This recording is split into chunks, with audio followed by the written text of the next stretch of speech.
Welcome, today I am with Marshal Miner 2 and I will show you how you can use this control knob. So we can make a few options with this knob.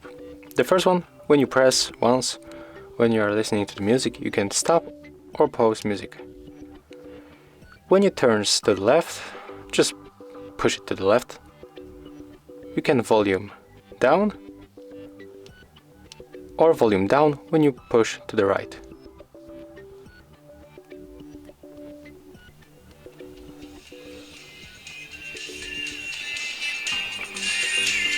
Let me choose volume down.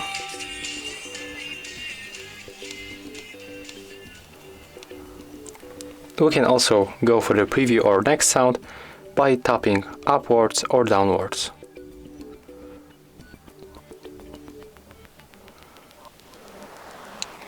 And now for the previous songs. As you can see, that's pretty simple. And when you double tap, you are going to open the voice assistant that is linked with your device. That's all. If you find this video helpful, remember to leave a like, comment and subscribe.